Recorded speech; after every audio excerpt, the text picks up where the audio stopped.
acetilcolina e agora aqui a noradrenalina, né? Desde o processo de síntese, qual substrato é utilizado para a sua formação e também, depois desse substrato utilizado, né, qual a função do neurotransmissor na fenda. Se ele tem uma ação excitatória, se ele tem uma ação inibitória, como ele faz o seu processo de retroalimentação, como é regulada a sua concentração na fenda, se existe uma enzima que degrada esse neurotransmissor na fenda, se ele é recaptado, como ele é recaptado. Então, essa parte aí que a gente tem visto, ok? Então, a noradrenalina, ela é também considerado um neurotransmissor, envolvido em várias situações relacionadas também ao humor. A gente tem que entender que o humor, ele não tem um único neurotransmissor envolvido, né? Ele passa por alguns. Deixa eu só... Aqui. Então, o humor, ele não está relacionado só a um neurotransmissor, né?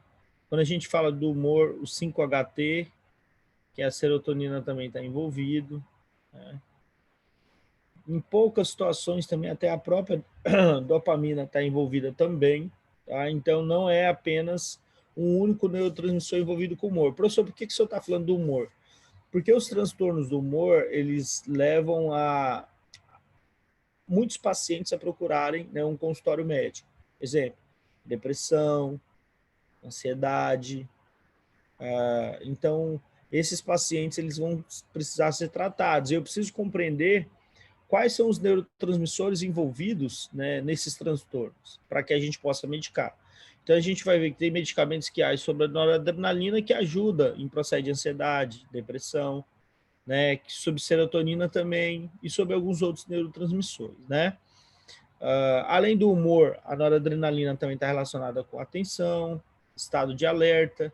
Quando a gente fala daquele estado de luta e fuga, né, a parte de luta e fuga está relacionada ao sistema simpático, né? E dentro do sistema simpático nós temos aí justamente a adrenalina, né, atuando, ok? Também está relacionado com aprendizado de memória, excitação mental e física.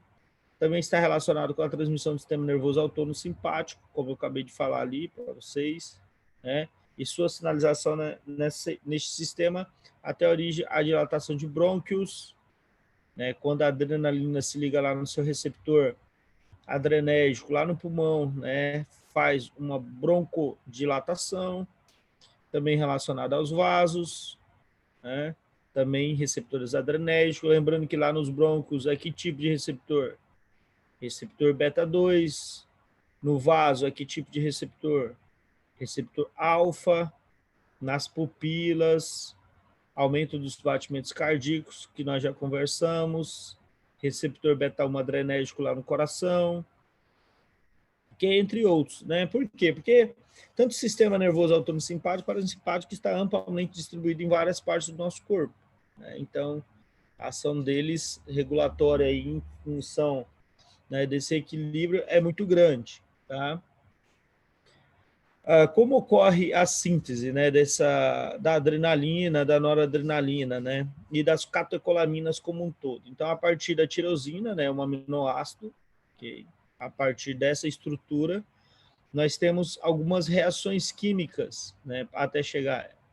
Então, através da tirosina hidroxilase, né, a gente consegue catalisar uma reação e aí a gente forma a DOPA, né? Através da DOPA descarboxilase, a gente forma dopamina. A dopamina, através da dopamina beta-hidroxilase, a gente produz noradrenalina e, consequentemente, através da feniletonulamina e N-metiltransferase, a gente forma aqui a noradrenalina. Então, é uma sequência de eventos bioquímicos, né, até o momento de produção tanto da nora como da adrenalina.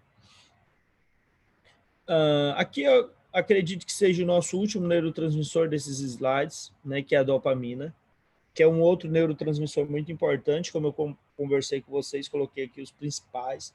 Né? A nossa intenção é resgatar um pouquinho da fisiologia só para ajudar vocês aí, né, nesse nivelamento, nesse estudo. Tá? Então, a dopamina é um neurotransmissor também muito importante. Nós vamos falar de dopamina em duas situações. Nós vamos falar no Alzheimer e nós vamos falar também bastante de dopamina na esquizofrenia, né? Tanto a esquizofrenia, que é uma psicose, né, como o Alzheimer. Perdão, Alzheimer não, gente. Opa, deleta.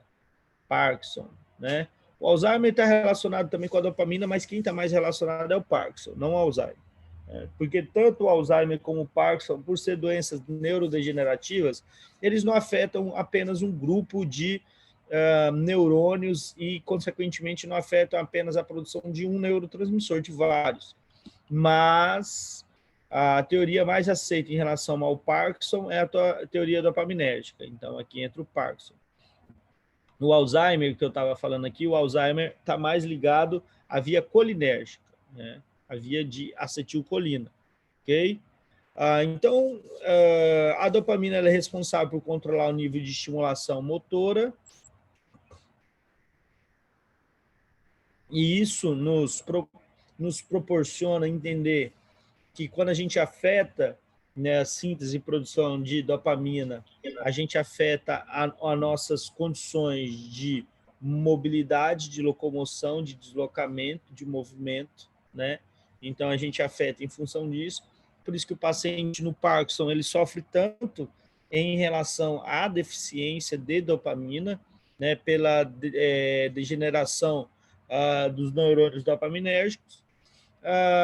Sua diminuição leva a tremores, então característicos lá do Parkinson, até a impossibilidade de locomoção voluntária.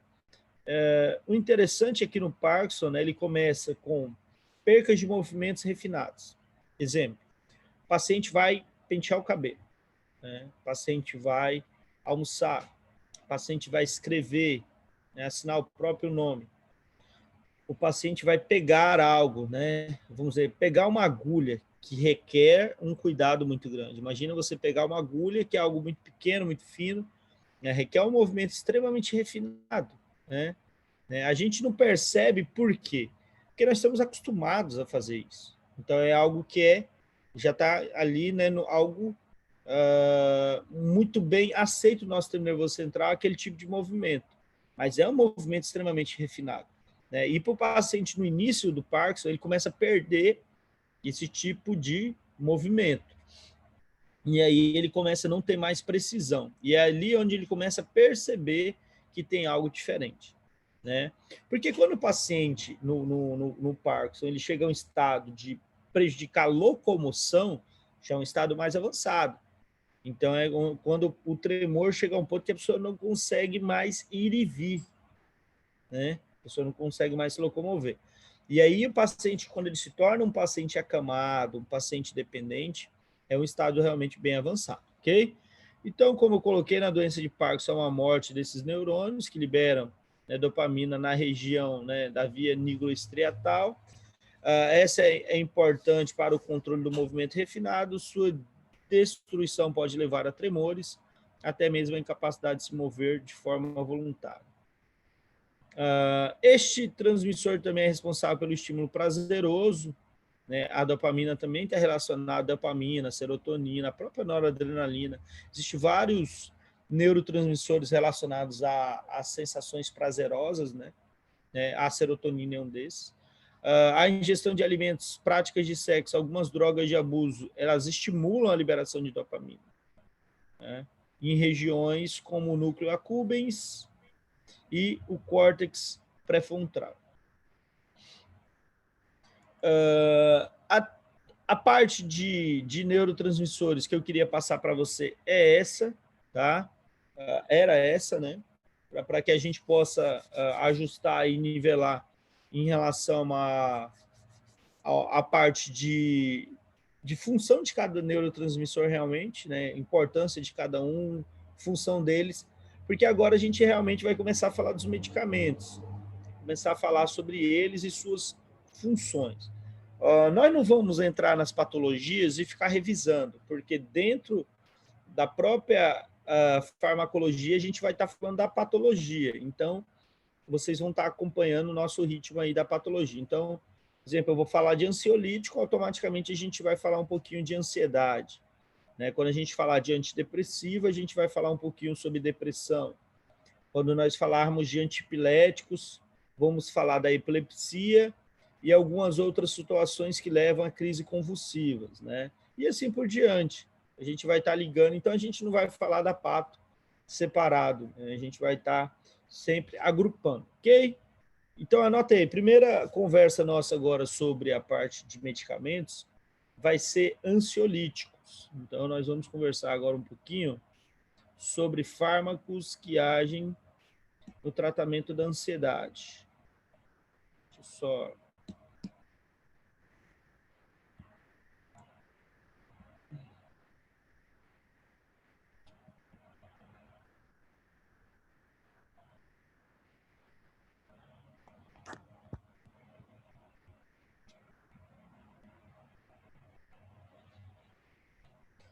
Então, nós vamos começar a falar um pouquinho desses medicamentos, né, dos fármacos que agem sobre o sistema nervoso central, ok? Então, esses medicamentos, eles, como eu falei para vocês, a classificação deles não é tão simples, né? Por quê, professor? A classificação deles não é tão simples. Por que, exemplo? Eu posso utilizar, né, um benzodiazepínico e esse benzodiazepínico ele tem uma função ansiolítica, certo? Benzodiazepínico com ação ansiolítica. Eu posso ter um benzodiazepínico com uma ação hipnótica, né? Então, ele pode ser usado para ansiedade, ele pode ser utilizado para tratar insônia. Eu posso ter um benzodiazepínico com uma ação sedativa, né? Eu quero sedar o paciente, então posso usar um benzodiazepínico. Eu posso ter um benzodiazepínico com ação anestésica, então mesmo benzodiazepínico pode também ter uma ação anestésica. Eu posso usar ele com ação anticonvulsivante, né? Anticonvulsivante. Então vocês percebem que o mesmo grupo de medicamentos, eles sendo utilizados para diversas situações a nível central, a nível do sistema nervoso central. Então não é simplesmente eu falar assim, os benzodiazepínicos eles são usados para isso. Não, nós temos várias circunstâncias, seja de transtornos do humor, seja intervenções em relação a aspectos cirúrgicos, que podem ser utilizados esse grupo de medicamento. Então, por isso que a gente precisa compreender muito bem como eles atuam, ok? Aqui é o primeiro slide que eu coloquei para vocês, que eu acredito que todo mundo esteja vendo ele, só para a gente recapitular aquilo que a gente estava conversando ali, né? Como as drogas elas podem agir? Nós falamos lá da neurotransmissão, falamos como essa neurotransmissão acontece, falamos como o neurotransmissor, desde a própria síntese até o processo de retroalimentação, tudo que acontece com ele. Mas onde os medicamentos podem atuar? E é isso que nós vamos ver aqui agora. Então, nós temos algumas etapas. Deixa eu só pegar aqui a...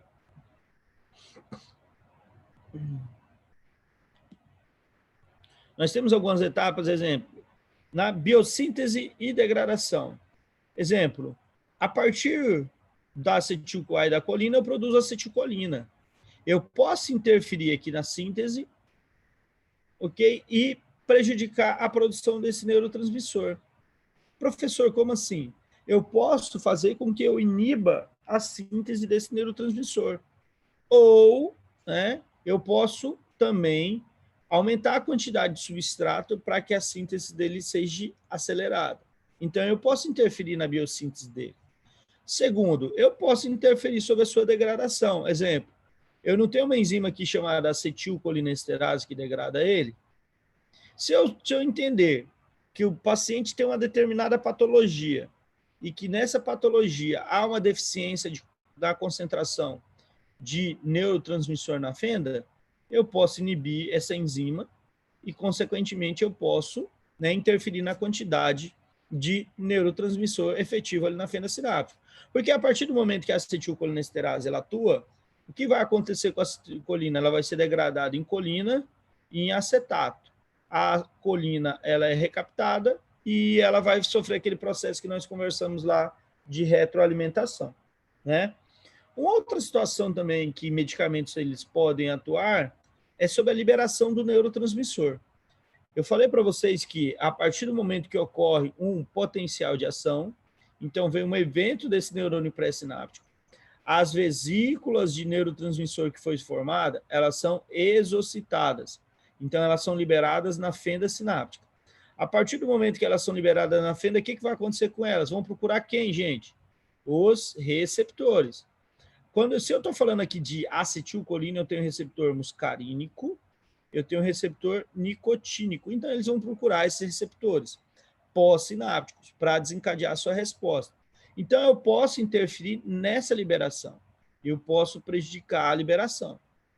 Uma outra situação também que eu posso fazer são os sítios dos receptores, né? Que é onde o neurotransmissor se liga. Se eu tiver aqui um antagonista, eu posso bloquear o receptor. Ou, se eu fizer um agonista, eu posso ter um medicamento que mimetize, né, que imite, né, ele faça algo similar, semelhante ao que o meu neurotransmissor faz. Então, ele pode mimetizar essa ação. Se for um agonista, se for um antagonista, um bloqueio, né? Eu também posso fazer isso com receptores pré-sinápticos. Por quê? Porque o neurotransmissor que foi liberado na fenda, ele também tem receptores pré-sinápticos, então também posso ter ação. Então, na verdade, pessoal, nós temos diferentes alvos para medicamento. Nós temos diferentes locais que os medicamentos podem atuar. Então, nós vamos entender que em determinadas situações, nós vamos ter medicamentos que são agonistas de receptores, antagonistas, que bloqueiam canais iônicos, que ativam canais iônicos, que agem sobre a degradação do neurotransmissor, que acelera a síntese do neurotransmissor. Então, tem medicamentos que atuam de forma diferente, né, que podem ser empregados em circunstâncias diferentes. E nós vamos estar vislumbrando isso aqui nas nossas próximas aulas, certo? Então, como eu tinha falado para vocês, nosso primeiro grupo, tá entendendo que nós vamos conversar de medicamentos, são os fármacos ansiolíticos, né, e hipnóticos, ou hipnóticos e sedativos. A literatura ela traz de diversas formas as classes desses medicamentos, mas independente, nós vamos estar classificando aqui como ansiolíticos e hipnóticos, né, que é um grupo grande de fármacos que nós vamos começar a conversar hoje. Então, para falar de ansiolítico, eu primeiro preciso compreender um pouquinho da ansiedade, né? A ansiedade, o termo, né, ansiedade é aplicado para inúmeras desordens, né, relacionadas ao sistema nervoso central e elas são distintas. Então, eu falo assim, ó, o paciente ele tem ansiedade. Mas essa ansiedade, ela é generalizada, né? Ela é generalizada. Essa ansiedade, ela gera um ataque de pânico, né? Um ataque de pânico. O paciente tem aquelas crises, né? Aqueles ataques. É uma fobia, né? A ansiedade é através de uma fobia, de um medo. Exemplo, a pessoa fica ansiosa porque ela tem medo de voar de avião. Ela fica ansiosa porque ela tem medo de falar em público. Exemplo, quem não está acostumado a falar em público, aí vocês foram convidados, exemplo, terceiro ano de medicina da Finca foi convidada para abrir o congresso, que vai ter aqui em Porto Velho de médicos, e nós vamos ter lá 400 médicos na audiência. Um de vocês foi escolhido para ir lá em cima e fazer a abertura. Então, para quem não está acostumado a lidar com palco, com muito público, a pessoa chegando lá em cima está ansioso. Por quê? Porque é um medo de falar em público. Gera-se uma ansiedade, diferente de uma ansiedade generalizada, né? Então, nós vamos dizer que a ansiedade ela possui características diferentes, né? Ela é classificada de forma diferente e também tratada de forma diferente, tá? Então, uma divisão útil, né, das desordens de ansiedade, né, ela pode ajudar a explicar por que diferentes tipos de ansiedade respondem de maneira diferente aos fármacos.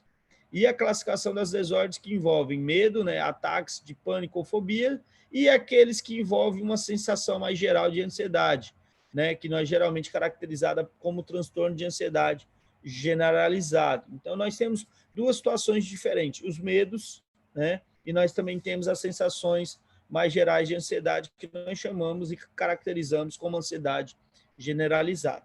Então, aqui eu coloquei para vocês algumas diferenças, né, que fica mais tranquilo de a gente ir destrinchando, né? Primeiro, transtorno de ansiedade generalizado, né, que ele é um estado constante de ansiedade, né, algo constante. A pessoa normalmente convive com isso na sua rotina, né? Excessiva, que não possui uma razão ou um foco claro. Quando você vai fazer a anamnese do paciente, você normalmente não consegue caracterizar o porquê.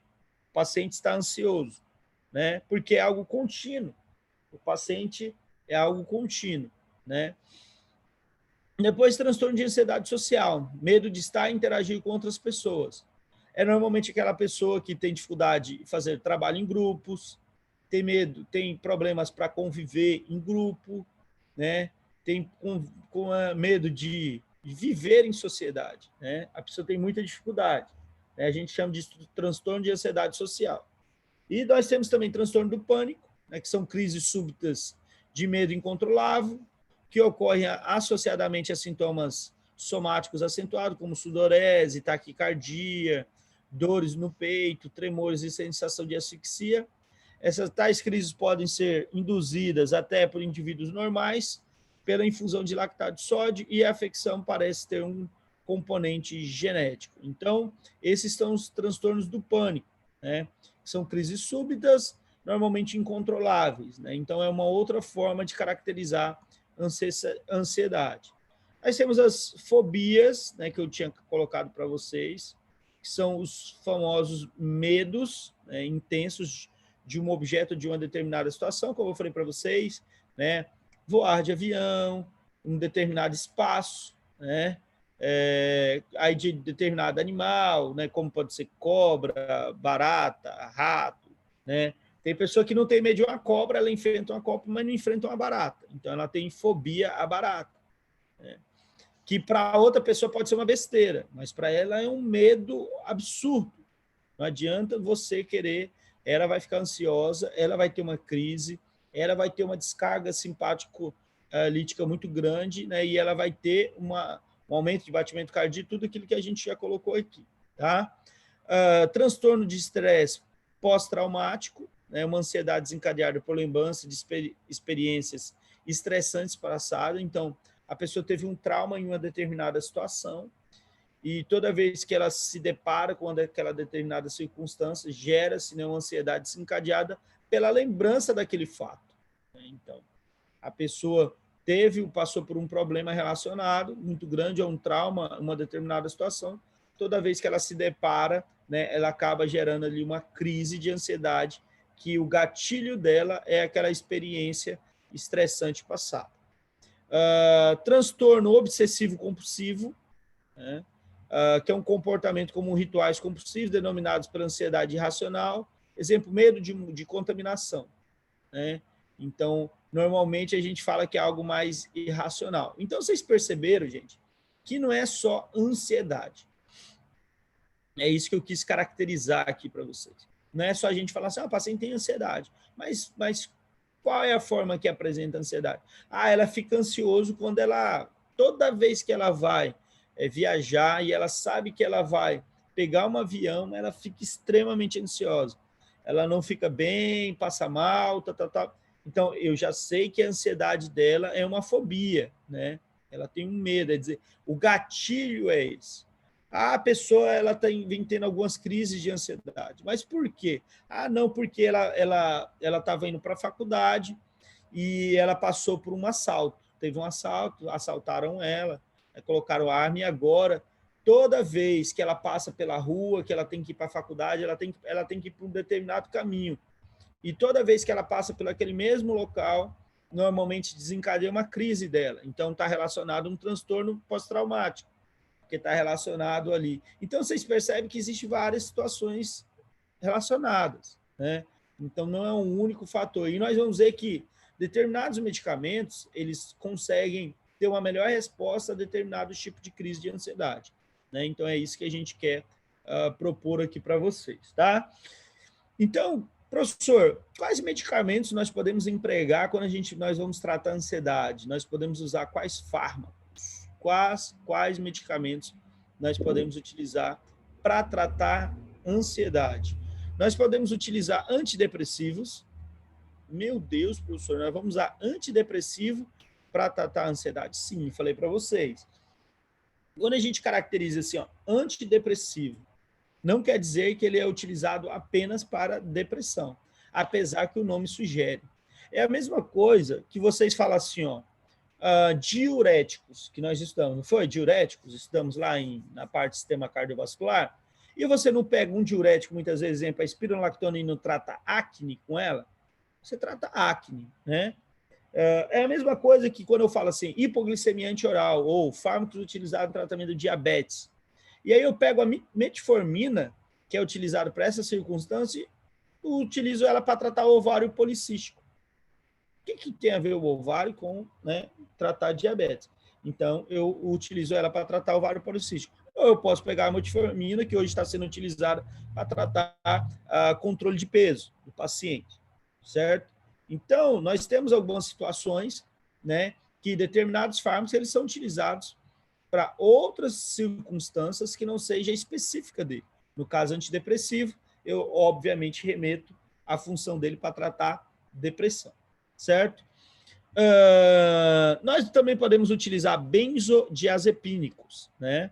E aí nós vamos estar a falar desses benzodiazepínicos.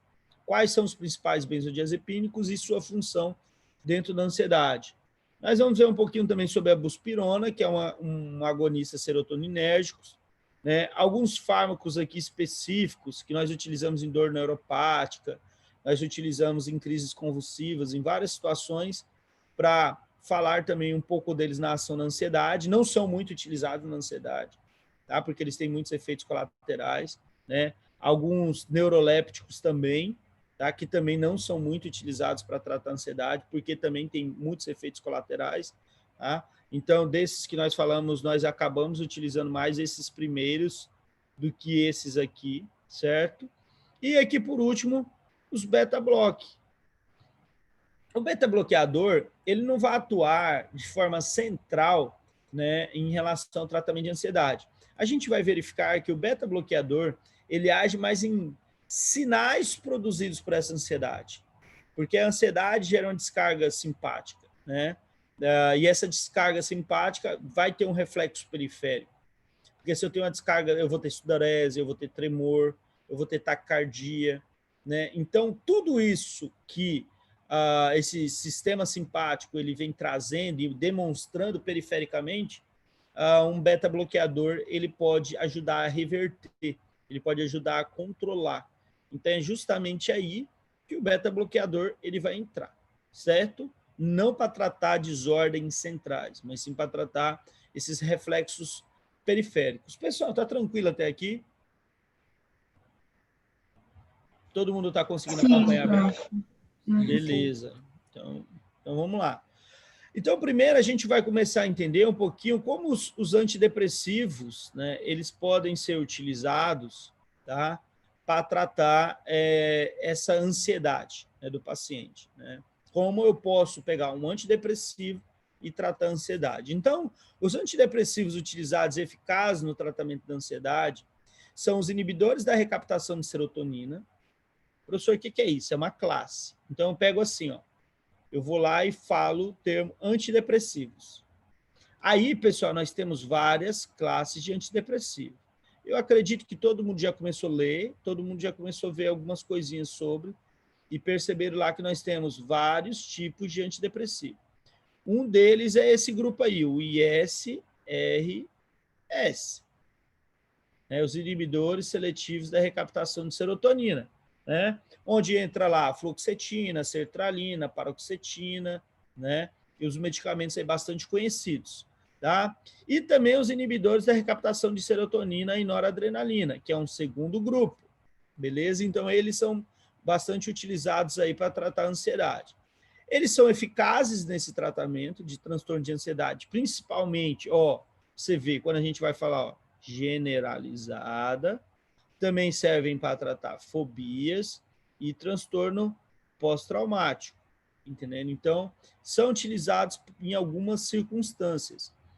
Professor, isso é importante para a gente caracterizar, que exemplo, quando o paciente tem uma crise muito intensa, nós vamos ver que entrar com um antidepressivo, seja um ISRS, né, o seletivo da recaptação de serotonina, seja um de recaptação de noradrenalina e serotonina, muitas vezes não vai reverter a crise.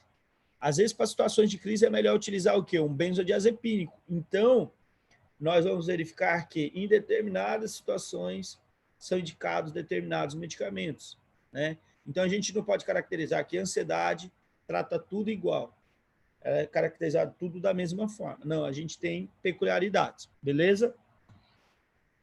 Professor. Aqui é só mostrando uma transmissão, eu já mostrei para vocês anteriormente, né? Era só para relembrar aqui em relação a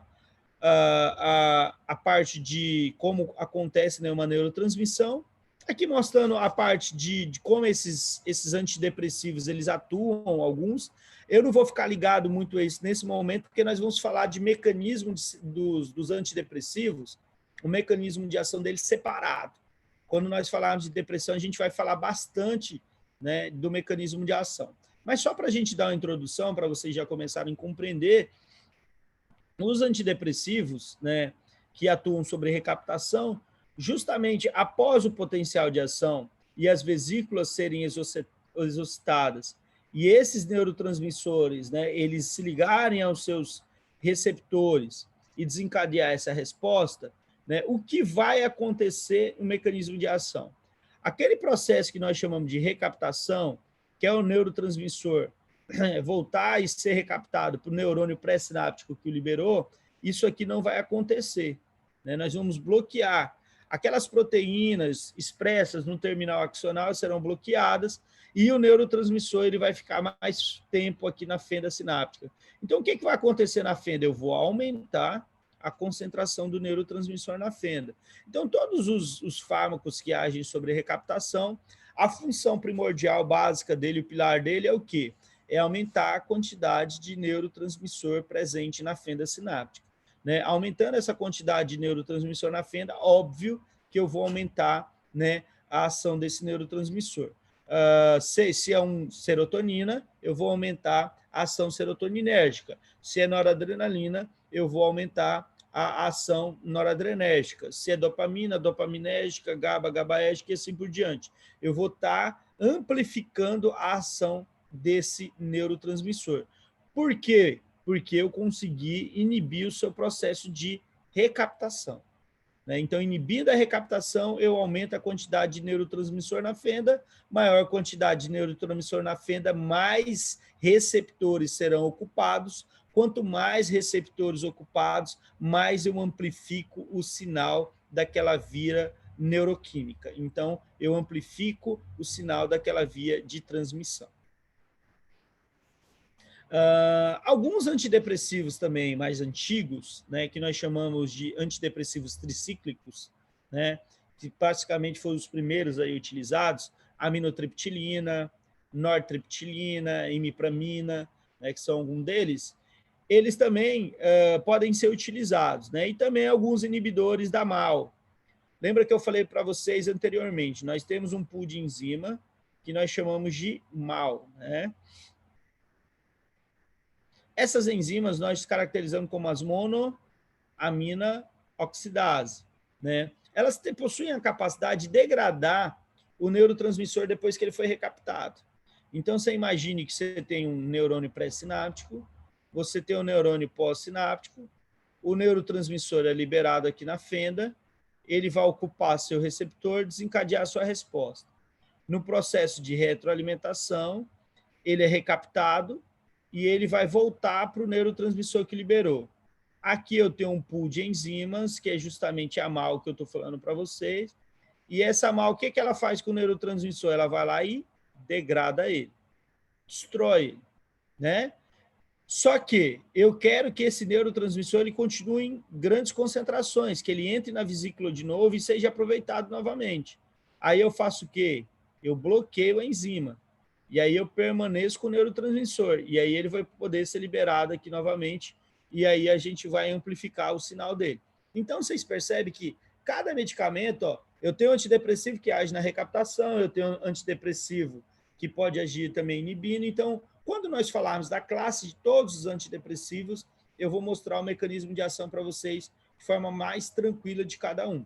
Aqui nós estamos falando de ansiolíticos e de medicamentos que podem ser utilizados para tratar a ansiedade, né? Mostrando um pouco o mecanismo de ação só para vocês poderem entender, compreender um pouco sobre ele.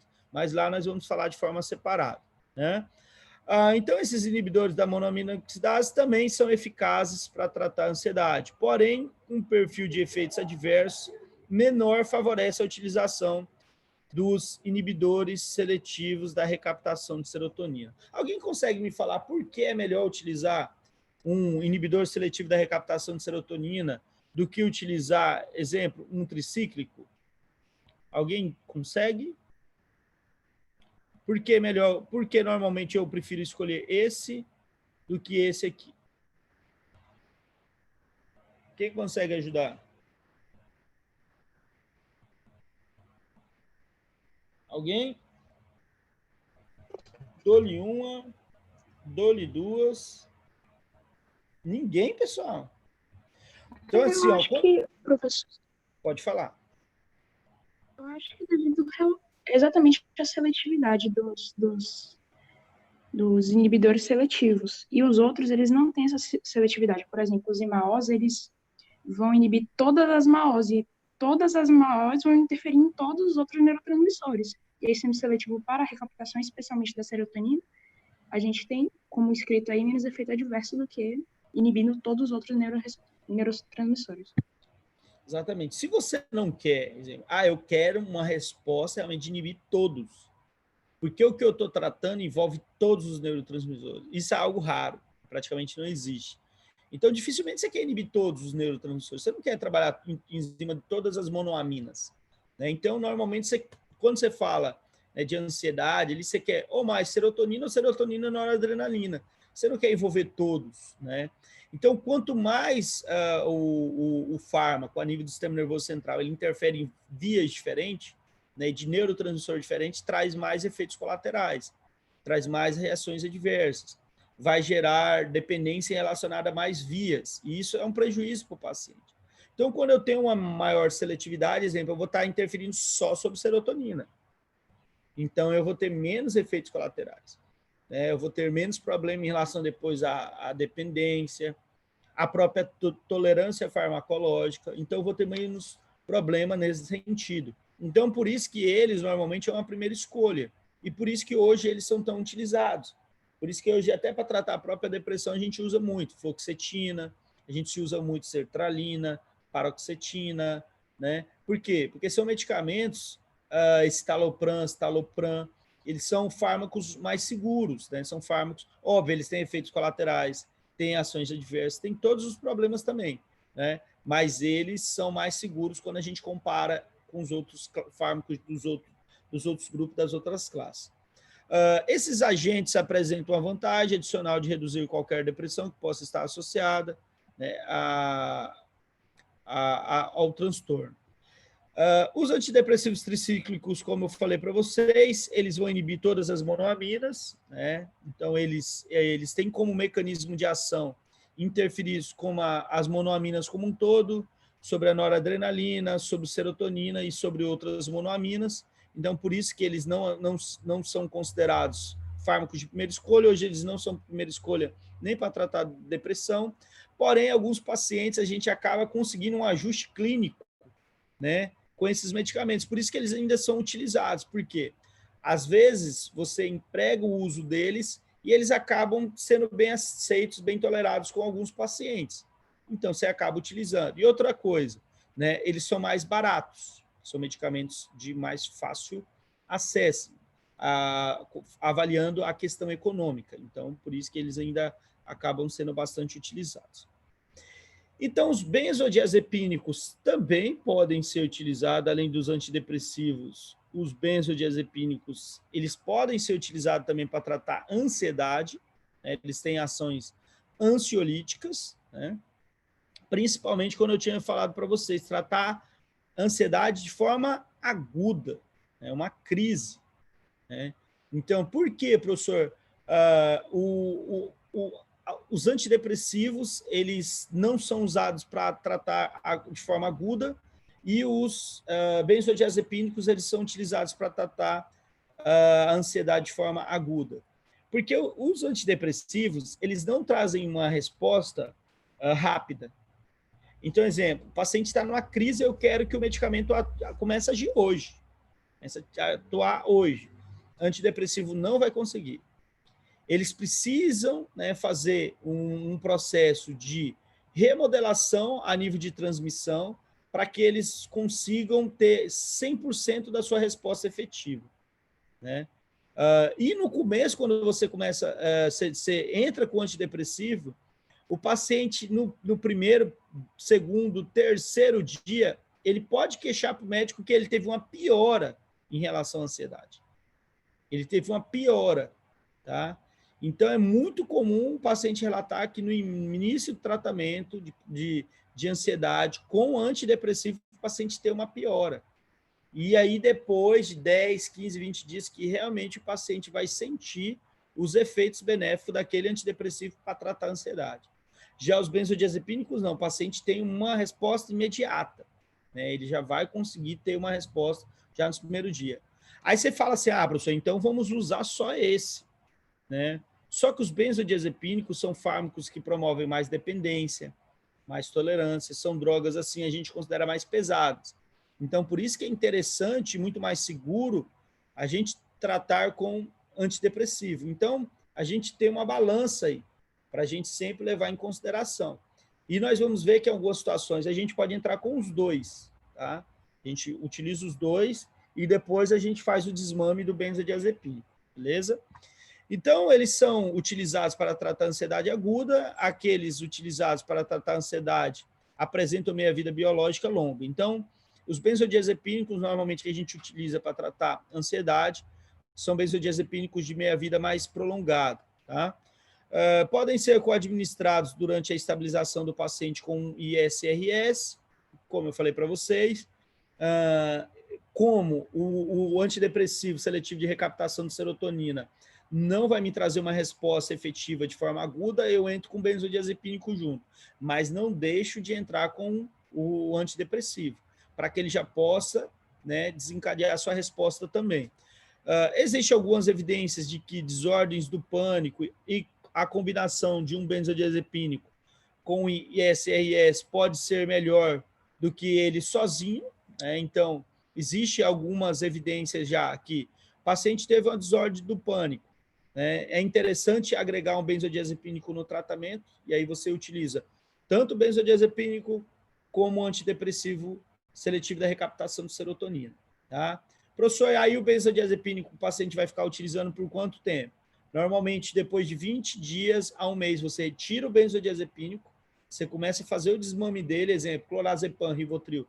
Você começa a diminuir a dose, começa a fazer o desmame e permanece apenas com o antidepressivo. E aí você avalia o paciente para ver se o paciente não vai entrar em uma nova crise. Aqui mostrando o receptor, né, dos benzodiazepínicos que eu já mostrei para vocês, né, o receptor GABA-A, onde os benzodiazepínicos atuam. Como eu falei para vocês, né, esse receptor ionotrópico ele é formado por 5 subunidades, né? Nós temos lá 2 alfa, 2 beta e 1 gama, e eles são sítios aí, principalmente a subunidade alfa para a ação dos benzodiazepínicos. Falei também para vocês que existe variações alfa em cada receptor diferente, distribuída em a nível do sistema nervoso central, e dependendo do benzodiazepínico, ele pode ter mais afinidade por uma ou por outra, né, subunidade, e isso eu vou mostrar para vocês bem de forma mais clara mais à frente. Ok? Pessoal, 5 minutinhos para a gente pegar uma água, tá? E a gente volta aqui, beleza? Quem quiser pegar um café também, uma água, alguma coisa, 8h32 no meu relógio aqui, 8h40 a gente volta, 8 minutos, tá? Só para a gente pegar uma água, um cafezinho e a gente retorna, tá bom? Beleza, professor.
Então, vamos lá, pessoal, retornando.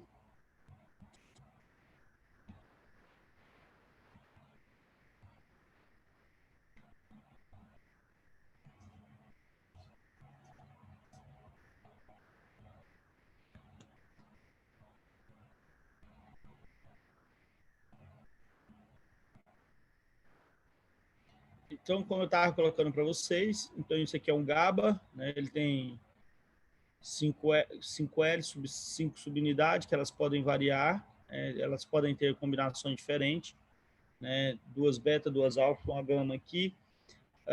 O local de ligação do GABA aqui, principalmente essa subunidade alfa, né? Ela pode ter variações, então isso demonstra porque que alguns benzodiazepínicos eles acabam tendo melhor ação ansiolítica, outro melhor ação hipnótica, outro melhor ação sedativa, outro melhor ação anestésica, né, em função da afinidade por essas subunidades, porque cada uma estão relacionadas a determinadas situações, né, quando você agoniza ou antagoniza essa subunidade específica, tá?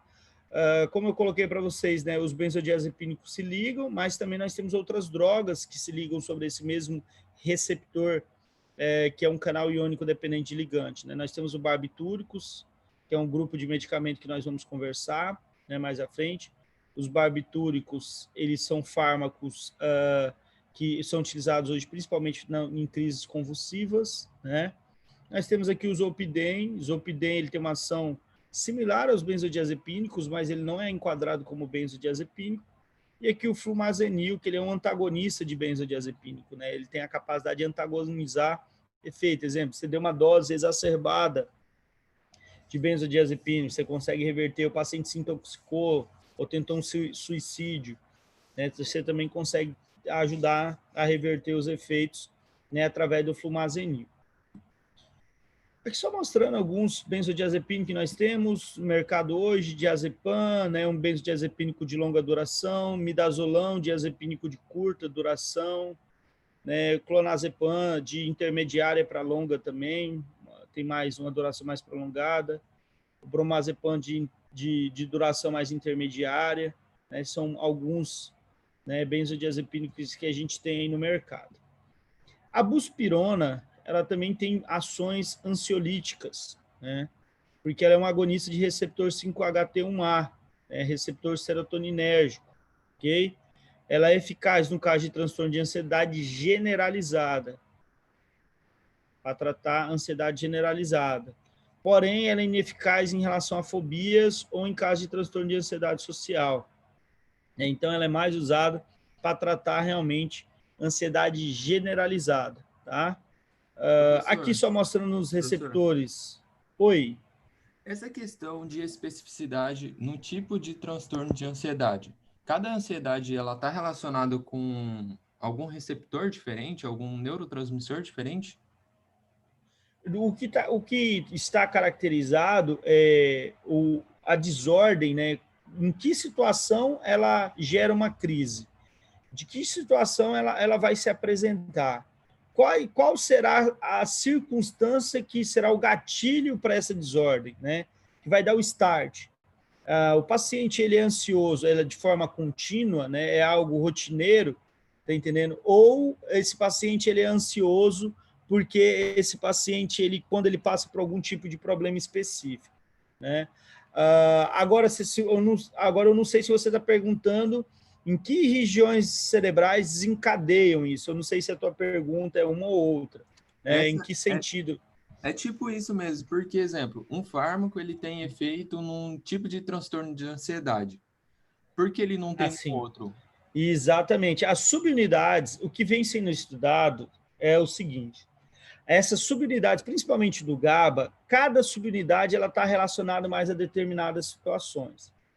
Quando o fármaco ele se liga a subunidade diferente, existe já um mapeamento que, em regiões diferentes do sistema nervoso central, existe mais a presença, exemplo, do GABA com a subunidade 5, alfa 5. E essa subunidade alfa 5, quando eu tenho um agonista se ligando a ele, gera uma crise de ansiedade mais atenuada, né? outra gera mais grave. Então, assim, percebeu-se que não é um GABA único, não é um único tipo de receptor. Então, eles percebem que determinadas situações e determinadas regiões cerebrais que têm mais, ou alfa-1, alfa-2, alfa-3, alfa-4, alfa-5, desencadeia mais determinadas circunstâncias. Por isso que eles perceberam que os medicamentos, eles não se ligam especificamente a todos são iguais. Por exemplo, o bromazepam se liga à mesma subunidade. O alprazolam vai se ligar na mesma subunidade. Não, eles têm afinidade diferente. E por isso que um melhora mais determinada circunstância, o outro já age sobre outra circunstância. Só que isso, se você pegar o Hangday, se você pegar o Goodman, eles não vão trazer isso de forma aprofundada. Eles só vão falar realmente da ação, eles vão só citar essas informações, mas ele não vai ficar fragmentando, porque, na verdade, essas informações são informações mais recentes, que vêm trazendo um avanço maior na escolha desses medicamentos e na compreensão também dessas desordens, para classificá-las melhor, tá entendendo? Classificar melhor esse tipo de ansiedade, né? Fragmentar melhor esse tipo de situação, tá? Mas ainda não está bem claro, tão claro, não. O Hang mesmo, ele mal cita. O Goodman, ele ainda aprofunda um pouquinho, ainda fala algumas circunstâncias. Mas a gente vê isso melhor em artigo científico, tá? Então, aqui só mostrando, né? Tanto pré e pós-sináptico, a presença do receptor 5-HT1A, que é um receptor serotoninérgico, ok? Então, a buspirona, ela é uma agonista desse receptor, né? Então, ela consegue ativar esses receptores e diminuir a ansiedade. Aqui, alguns medicamentos são muito utilizados, né? Eu não vou nem adentrando muito eles. Gabapentina. Gabapentina hoje é muito utilizado na dor neuropática, né? O ácido valproico, o valproate de sódio, hoje é mais utilizado em crises convulsivas, né? Então, não são medicamentos tão utilizados para tratar a ansiedade de forma específica, né? Então, eles são fármacos que têm ação mais antiepilética, também eficazes para tratamento de transtorno de ansiedade generalizada. Alguns agentes antipsicóticos, atípicos como a alonzapina e a risperidona, podem ser eficazes também no transtorno de ansiedade generalizada e no transtorno de estresse pós-traumático. Porém, incidência de efeitos adversos, né? Esse é o problema, né? Efeitos adversos ser maior do que outros fármacos ansiolíticos. Então, quando eu tenho um grupo de medicamento que eu aumento toxicidade, aumento efeito adverso, aumento efeitos colaterais, o que eu faço? Eu dou prioridade para os fármacos que têm menos efeitos colaterais, menos efeito adverso. Por isso que raramente eu vou usar fármacos que são antipsicóticos, né, neurolépticos, para tratar a ansiedade, né? Dificilmente a gente vai fazer esse tipo de escolha, tá? E aqui, por último, que eu tinha colocado para vocês lá, os beta-block, né, que nós já estudamos bastante, tá? O propanolol, ele pode ser utilizado, mas lembra que eu falei para vocês, gente, para tratar a ansiedade, né, em relação ao bloqueio simpático periférico, né, que está bem aqui, ó, periférico. Tá? Vocês não podem esquecer isso aqui, tá? Não é para tratar qualquer tipo de efeito central, e sim a gente usa eles para tratar efeito periférico. Professor, por quê? Porque eles são usados particularmente em situações de problemas periféricos, né? Sinais clínicos periféricos, exemplo, sudorese, tremor, taquicardia, né? Entendendo? Então, justamente para minimizar esse quadro clínico dessa ação periférica, e não central, não agir na sinapse, nada disso. Simplesmente para bloquear receptor alfa ou receptor beta, principalmente receptor beta, consequentemente revertendo esse efeito simpático mimético que está acontecendo. Pois não? Alguém? Não? Beleza. Então vamos lá. Agora aqui nós vamos ver um pouquinho, né, sobre os fármacos utilizados no tratamento da insônia, né, que é dentro do mesmo grupo. Lembrando, nós estamos falando de ansiolítico e hipnótico. Quando a gente fala para tratar a insônia, nós falamos dos fármacos hipnóticos, né? Eles são ótimos para tratar quadros de insônia, e que entra também dentro dos mesmos fármacos, aí muitas vezes, para tratar o processo de ansiedade, ok? Então, os benzodiazepínicos de ação curta, eles são bastante utilizados, principalmente o lorazepam, tá, para tratar a ansiedade. Para tratar a insônia, e que já possuem pouco efeito de ressaca, né? Eles não trazem um efeito pós-utilização onde o paciente fica sonolento, tá entendendo? Porque imagine, ó, eu tenho um paciente que tem insônia, certo? E aí eu vou lá, passo um comprimido, né, antes de dormir, 40 minutos, 1 hora antes de dormir. Aí o paciente vai tomar medicamento. Aí o paciente vai, né, ter uma noite melhor de sono. Só que aí o paciente fica sonolento o dia inteiro. Então, isso é prejudicial. Você tira a qualidade de vida da pessoa, né? A pessoa toma um medicamento, eu já tive isso em alunos. Ah, professor, eu estou tomando um medicamento para insônia, só que aí tá me prejudicando na aula, eu fico sonolento, eu não consigo me concentrar. Então, o medicamento, ele está ajudando uma coisa e trazendo um prejuízo gigante em outra situação. Beleza, ele tem uma melhor noite de sono, mas aí ele passa o dia inteiro sem ter uma qualidade de desempenhar suas funções rotineiras, suas funções sociais, no caso, uma função acadêmica, que ele estuda de dia. Então, assim, o fármaco, a gente tem que sempre enquadrar o medicamento que não traz esse tipo de transtorno, porque senão o paciente, normalmente, ele não vai aderir ao tratamento, ele vai começar a usar e depois ele vai parar, né, porque está prejudicando ele a desenvolver suas atividades, né? Além dos benzodiazepínicos, o Zopidem também pode ser utilizado, ou o Zopiclone, principalmente o Zopidem, né?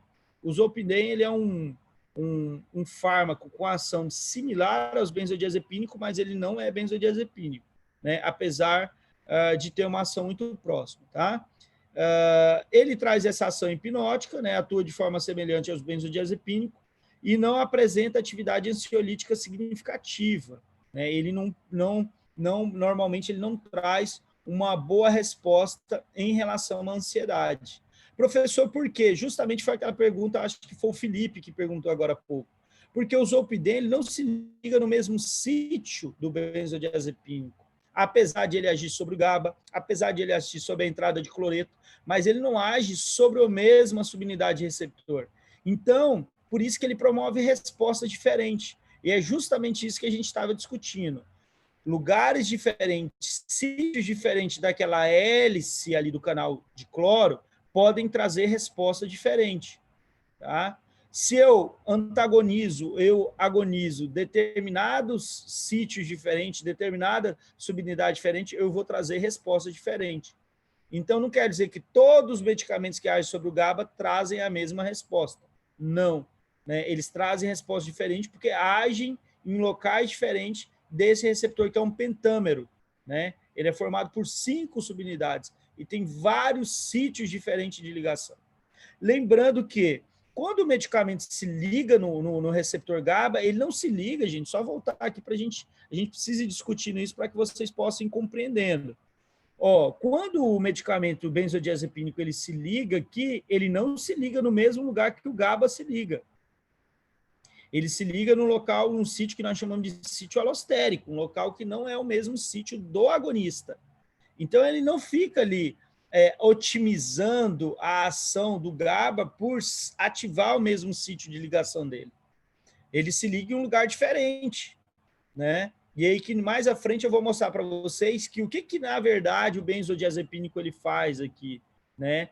Ele faz com que esse canal se abra mais vezes, né? Que o tempo de abertura do canal ele não muda, ele vai abrir e vai permanecer pelo mesmo tempo, mas a intensidade de abertura desse canal vai ser maior, ele vai abrir mais vezes porque ele está sendo excitado mais vezes para a abertura dele, tá? Então, que é uma situação que também não é tão simples de compreender, porque o barbitúrico já não é dessa forma, o barbitúrico consegue deixar o canal realmente aberto por mais tempo.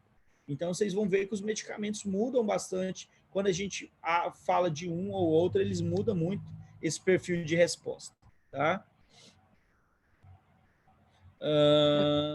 Então, Zolpidem. Nós temos também, com a ação que a gente chama de ação hipnótica, né, os antihistamínicos.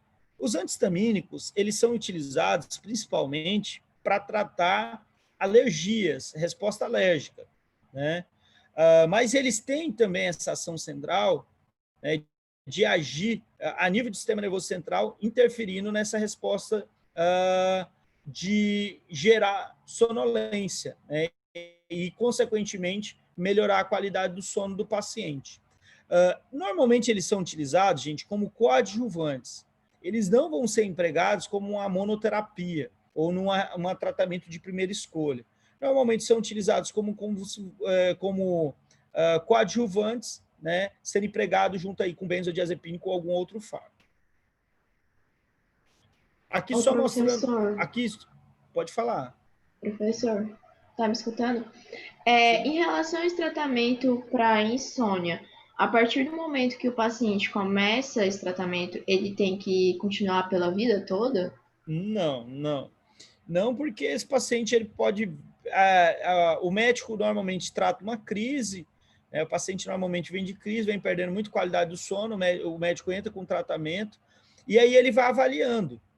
Ele vai avaliando o paciente e vai verificando. E aí ele pode entrar com medidas alternativas. O que tem levado o paciente a prejudicar o sono dele, né? Será que o paciente faz ingestão de muitas substâncias, que elas são substâncias, como eu posso colocar aqui, ativam demais o sistema simpático, estimulantes neuronais, exemplo, muita cafeína, muita guaraína, muita taurina dentro da alimentação? Aí o médico vai avaliar, né? Será que é algo perfil genético mesmo do paciente? Será que ele tem um histórico familiar de insônia? Tá entendendo? E aí ele vai estar avaliando esse tipo de situação. Será que se eu otimizar uma maior ingestão de alimentos ricos em triptofano, aumentar a quantidade de melatonina, aumentar a quantidade de serotonina, não vai melhorar sem necessidade de medicamento? O médico vai ajustando, né, tudo isso para que ele comece a tratar a possível causa do problema e, consequentemente, retirar os medicamentos. Eu tenho uma colega que trabalha comigo, ela tinha muito problema em relação à insônia, né? E ela procurou, né, o psiquiatra, ele fez uma intervenção e agora ele já fez o desmame e praticamente ela está sem medicamento. Então, normalmente, você adentra, estabiliza o paciente e depois sempre você vai buscar uma alternativa para fazer o desmame e a retirada, né? Retirada do fármaco. Agora, a retirada, muitas vezes, pode ter aquele efeito rebote do paciente voltar a ter problemas com o sono novamente. Tá? Então, por isso que precisa ser, né, uma conduta. Qualquer tratamento a nível do sistema nervoso central, o momento do desmame é o momento que pode vir uma recidiva do paciente. Né? Então, você precisa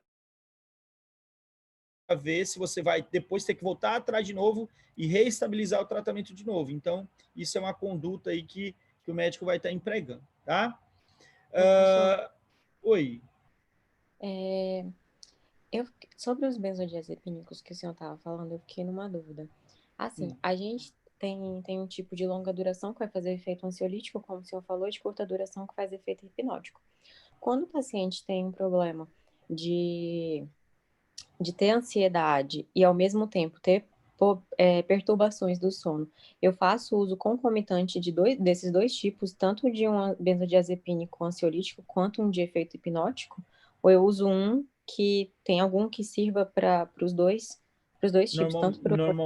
Normalmente, você falou quais foram as duas situações, eu só não consigo pegar as duas. No caso do paciente ter perturbações do sono e, ao mesmo tempo, ter ansiedade. Não. Normalmente a gente usa um de longa duração, deixa ele só com um de longa duração ou um de longa duração e um inibidor seletivo de recaptação de serotonina, né? Um antidepressivo junto, otimizando aí. Mas dificilmente você vai usar 2 benzodiazepínicos juntos. Não. Tá? Porque, assim, professor, o que muda deles? Vamos primeiro entrar, o que muda em relação? É cinética de ação e pico que ele faz. Exemplo, quando eu uso um diazepam, o diazepam, normalmente, ele tem uma meia-vida maior, né? Então, ele diminui a concentração de medicamento agindo no receptor, mas ele tem uma quantidade ali de fármaco biodisponível por mais tempo. Então, ele consegue promover uma resposta em uma duração maior. Então, ele vai ter uma meia-vida ali de 10, 12, né, acima desse tempo. Exemplo, quando eu pego o midazolam tem uma meia-vida ali de 2 horas, 1 hora. Então, se eu quiser, exemplo, eu usar midazolam para um paciente que tem insônia.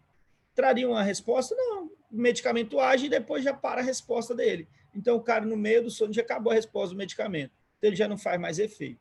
Então, por isso que não dá para usar o midazolam, que ele tem um efeito muito curto, tá? Para uma situação que eu preciso de um efeito mais prolongado. Então, esse já não enquadra. Aí, o que eu faço? Eu pego o midazolam, ele tem um efeito potente, tem termo potente, ele consegue ter uma resposta potente, mas por curto tempo. Aí eu consigo na anestesia. Se eu mais anestesia, o cara vai acordar no meio. Não, aí eu faço uma infusão contínua. Né? Aí eu faço, por isso que existe o anestesiologista. Ele está ali mantendo a anestesia, ele fica, porque senão ele ia lá anestesiar o paciente ir embora. Não, ele mantém a anestesia, ele está fazendo infusão contínua da droga. Então ele vai mantendo aquele estado de sedação do paciente durante o processo do procedimento cirúrgico. Porque é uma droga de ação curta mesmo, né? Tanto que quando ele para de infundir, depois de 30, 40 minutos, o paciente acorda. Você está entendendo? Então, porque o medicamento ele realmente tem uma ação mais curta. Então, existe grande diferença e por isso que para cada situação a gente usa um fármaco diferente. Mas dificilmente você vai utilizar 2 benzodiazepínicos porque você precisa tratar 2 situações distintas. Né? Tem que tomar cuidado. Até mesmo quando o paciente, exemplo, você tem lá um paciente que usa um benzodiazepínico já e esse paciente ele vai precisar ter uma intervenção cirúrgica. O médico tem que estar ciente que o paciente já usa esse tipo de medicamento, porque lá na cirurgia isso vai refletir, certo? Isso vai refletir, porque ele já usa determinado medicamento. Outra pergunta, prof.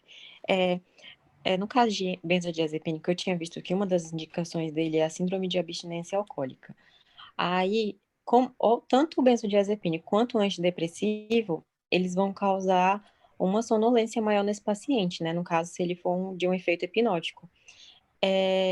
Qual que seria o efeito no organismo do paciente com uso concomitante com álcool? Porque se o paciente tem uma síndrome de abstinência alcoólica, pode ser que em algum momento, tomando esse benzodiazepínico, ele tenha uma recaída e volte a fazer uso do álcool. Ou as pessoas realmente fazem de forma bem, né, sem pensar. Então, qual que seria o efeito no organismo desse paciente?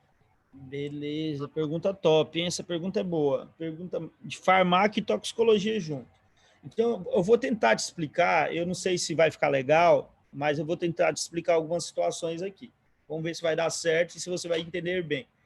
Primeira situação, o paciente, quando ele utiliza... Deixa eu só voltar aqui o pincel. Quando o paciente utiliza o álcool também se liga, né, ao mesmo receptor. Então, o álcool é uma droga sedativa. Então, exemplo, o paciente utiliza o álcool de forma contínua, é como se ele tomasse benzodiazepínico todos os dias, quando o paciente é alcoólatra. Mas, óbvio que é uma droga diferente, que promove efeitos diferentes, que tem afinidade diferente pelo receptor GABA e que se liga em subunidade diferente. Mas, se eu pensar, as 2 drogas são sedativas, as 2 drogas são inibitórias e as 2 drogas se ligam no mesmo receptor.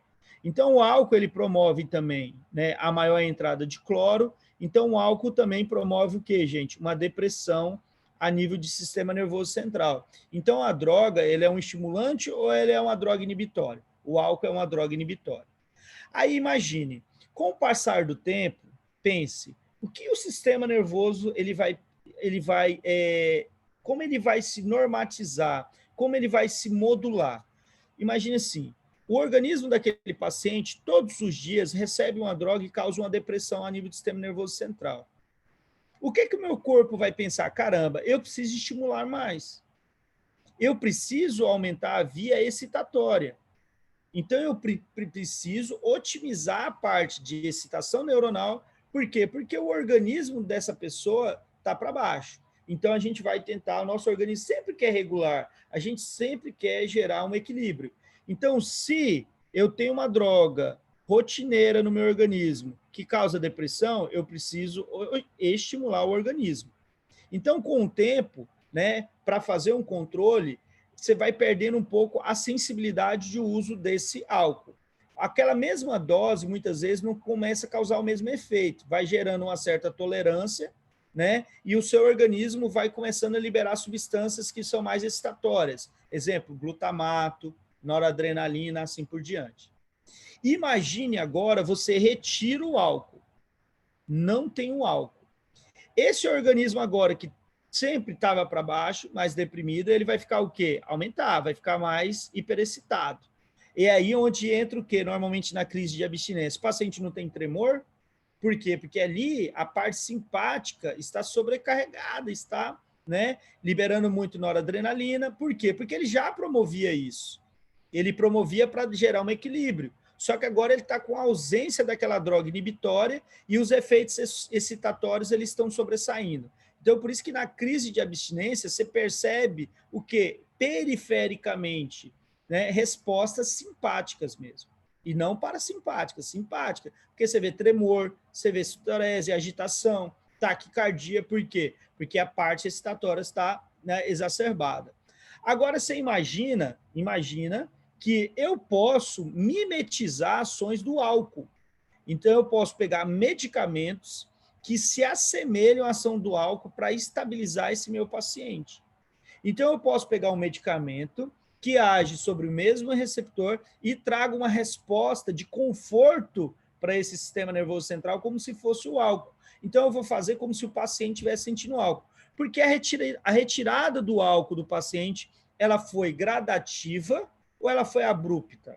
Ela foi abrupta, então retirei de uma vez. E aí eu quero que não, para me estabilizar o paciente, para o sistema nervoso central dele entender que precisa entrar em equilíbrio, eu vou fazer o seguinte, eu vou passar 4 miligramas de clonazepam para ele por X dias, depois eu diminuo para 2 miligramas Y dias, depois eu diminuo para 1 miligrama Z dia, depois para 0,5 miligramas lá, K dia, até eu chegar a um momento que eu posso falar, opa, agora eu consigo retirar, porque agora sim o organismo dele estabilizou, né? Então, a gente faz a oferta de uma droga que traz um efeito semelhante ao que o álcool proporcionava ao organismo, para dar um conforto ao paciente na retirada, né, dessa droga, no caso do álcool. Depois a gente retira toda a medicação e aí a gente vai compreender se o paciente realmente ele se estabilizou sim ou não. E aí o médico vai avaliar. O paciente pode entrar numa crise? Pode. O paciente pode voltar a beber? Pode. Porque não existe só questões a nível do sistema nervoso central de dependência, mas sim também de hábito. Beber se torna um hábito. Exemplo, eu como meu churrasco e eu já lembro de quem, pessoal? Da bebida. Eu sento no bar com um amigo para conversar, eu lembro do quê? Da bebida. Tudo que eu fazia e normalmente eu bebia, eu sempre vai me remeter. Então, a probabilidade da pessoa voltar é grande, né? Existe sim uma grande... Por isso que o alcoolismo, tratar o alcoolismo não é algo tão simples, né? Porque se torna, além de uma dependência, um hábito. Né? Então, e por questões até mesmo sociais, de convívio. Às vezes ele tem contato com muitas pessoas também que ingerem bebida alcoólica e isso se torna um hábito para ele, um convívio nesse meio, vai prejudicar bastante o paciente. Já que nós tocamos nesse assunto, não era o momento para a gente falar ainda, assim, para me dar uma explicação maior assim, para vocês, mas veio a pergunta extremamente pertinente, isso é uma dúvida que a gente sempre discute ela.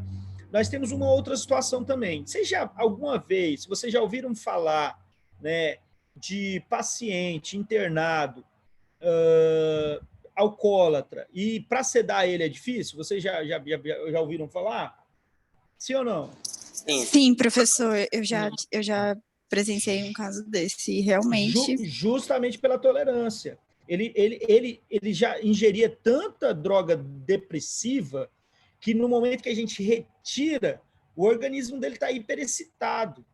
E esse organismo hiperexcitado, para me levar ele a uma sedação, eu preciso, gente, de uma dose muito grande de sedativo.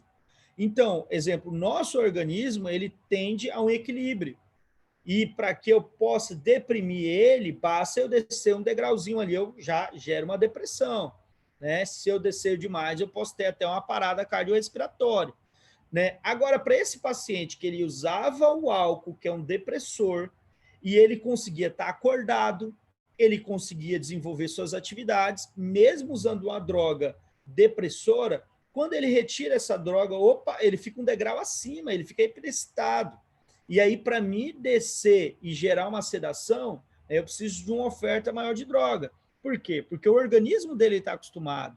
O organismo dele está acostumado com a quantidade maior. Os receptores GABAérgicos dele estão acostumados a receber a oferta dessa droga o tempo inteiro. Então, para que eu possa agir sobre o mesmo receptor e promover uma resposta de sedação, né, eu preciso de uma oferta maior de droga. Então, é muito comum, né, a gente estar tratando paciente em UTI, paciente alcoólatra, que precisa de um processo de sedação, e muitas vezes o paciente acordar, o paciente ficar agitado, o paciente tentar extubação, né, e isso ser um transtorno muito grande para o intensivista, né, na manutenção dessa droga. Por quê? A gente também não pode passar certos lineares de sedação que você começa a causar toxicidade renal, toxicidade hepática, né? Você pode extrapolar e gerar uma parada cardiorrespiratória no paciente. Então, não é simples esse ajuste, né? Não é simples. Mas tudo isso fazem parte da nossa rotina. Dentro de um hospital, a gente precisa entender que pode existir essas intercorrências. Tranquilo, crianças? Ficou claro? Eu não sei, desculpa, não sei se ficou claro, mas...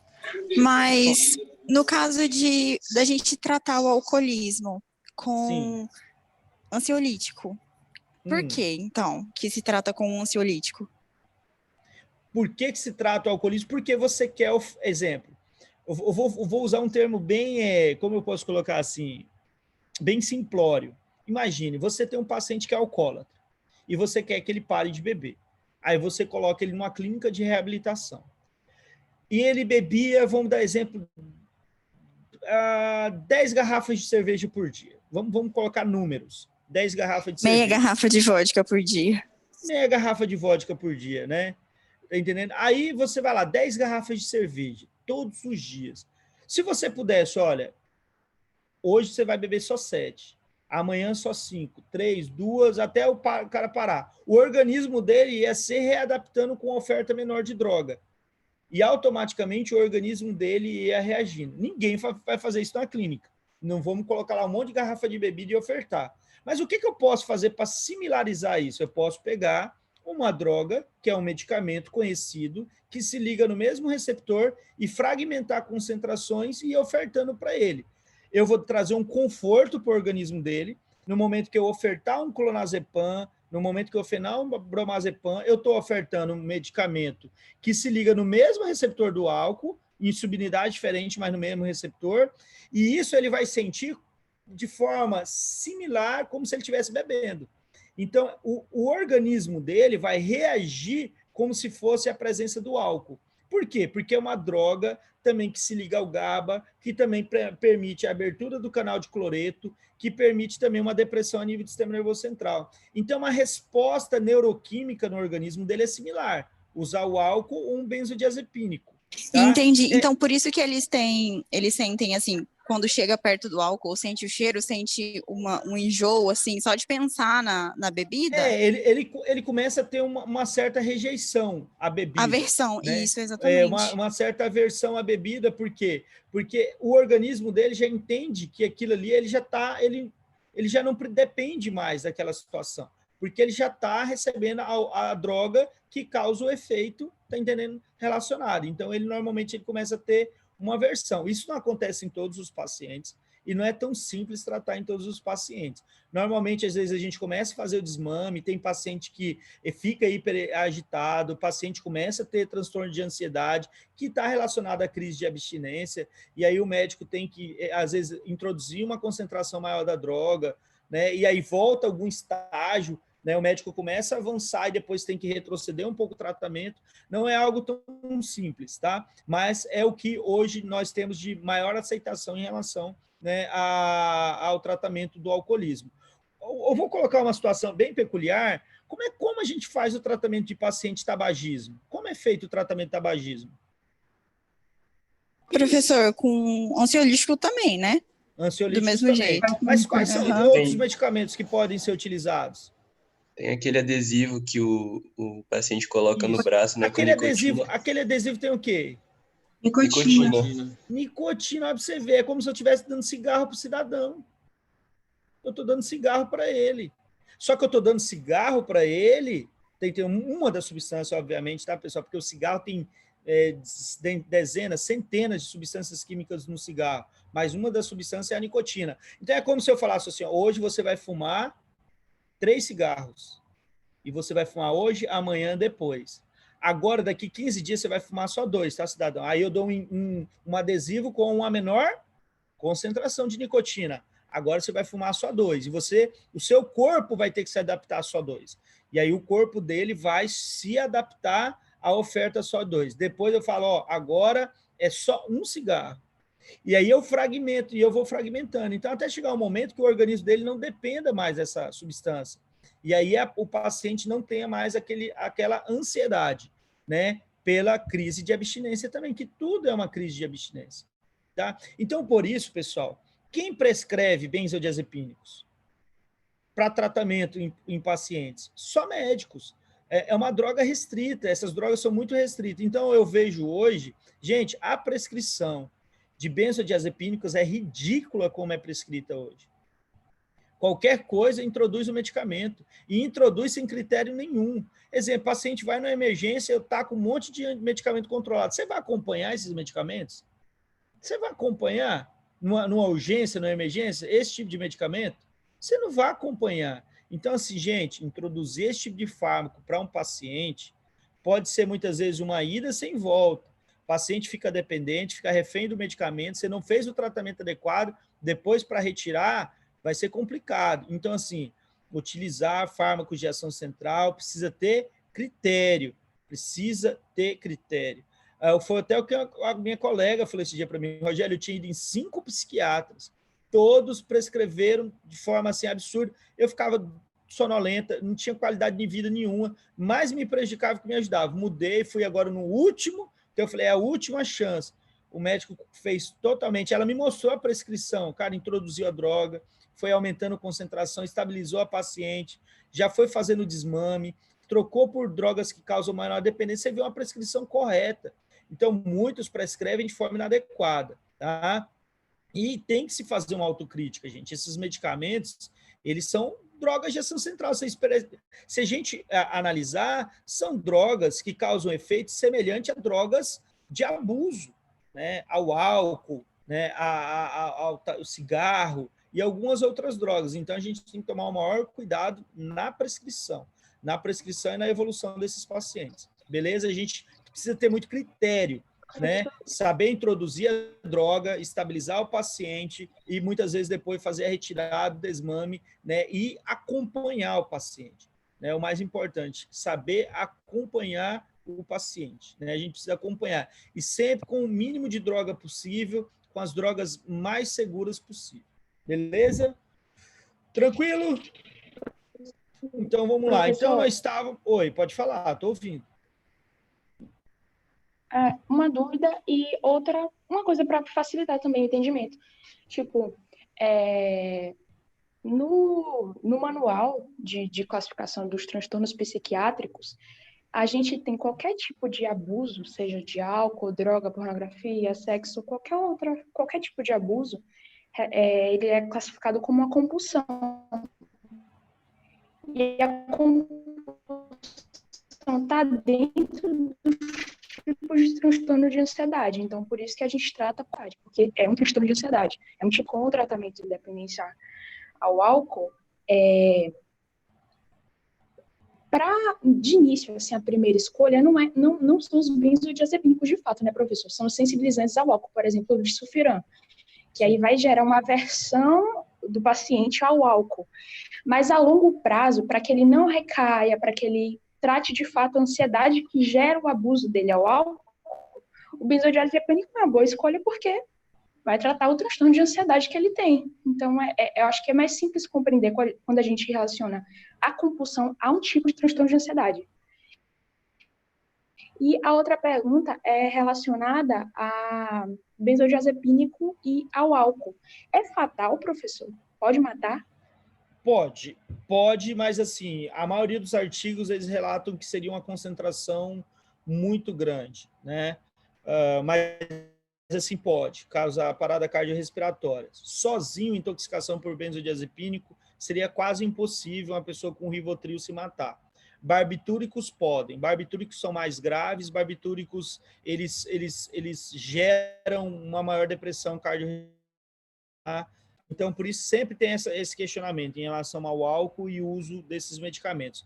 O álcool e barbitúrico é uma combinação praticamente fatal. Álcool e benzodiazepínico dependeria muito da concentração, dependeria muito do paciente. Se o paciente já tem um problema cardiorrespiratório, há uma possibilidade ainda maior de ter uma parada cardiorrespiratória, então seria muito paciente para paciente, né? Com barbitúrico praticamente fatal, né? Essa combinação aí, né? Pode gerar um dano fatal. Sozinho, né? A pessoa pegar lá Rivotril e tomar, ou qualquer outro benzodiazepínico, sem a presença do álcool, seria muito difícil, né, o paciente ter uma parada cardiorrespiratória apenas com ele, né? Dificilmente aconteceria, porque ele é também GABA dependente. Beleza? Gente, então, aqui nós entramos em hipnóticos, né? Nós estávamos falando aqui dos benzodiazepínicos e nós vamos parar aqui, tá? Na nossa próxima aula, a gente vai dar continuidade, né? Então, quem tiver aí, a nossa sequência é essa: ansiolíticos, hipnóticos. Depois nós vamos falar só mesmo de benzodiazepínicos, como está aqui na tela. Vamos falar um pouco mais aprofundado deles. Vamos falar um pouquinho daquilo que eu tinha mostrado para vocês em relação a ser mais específico por uma ou outra subunidade, né? Nós temos várias subunidades alfa que estão relacionadas tanto à parte ansiolítica como hipnótica, e aí nós vamos perceber que os benzodiazepínicos e não benzodiazepínicos, eles têm afinidade diferente por esses receptores, por isso que eles trazem respostas diferentes, tá? E aí nós vamos estar batendo um papo aí na próxima aula. Mais alguma dúvida, gente, que eu possa ajudar vocês aqui? Tranquilo?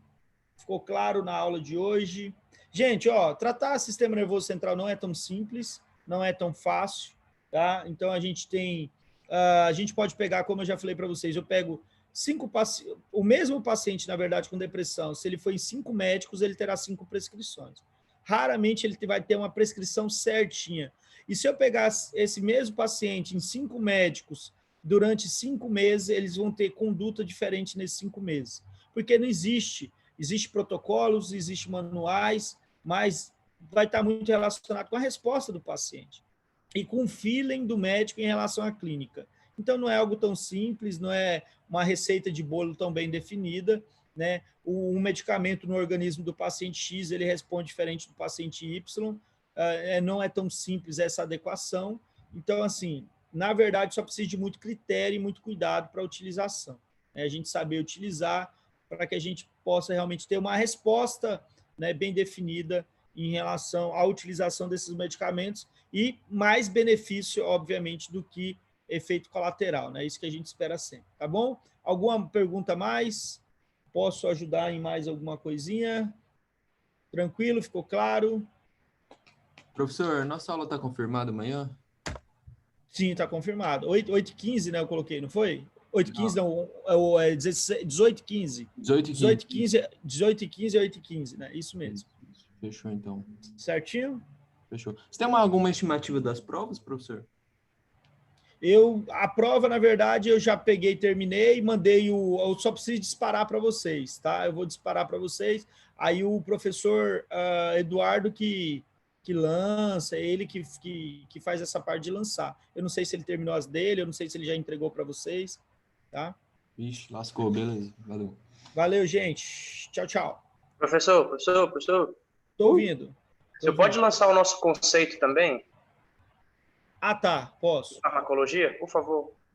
Beleza. Valeu. Obrigada, prof. Nada. Valeu, professor, até mais. Obrigada, prof.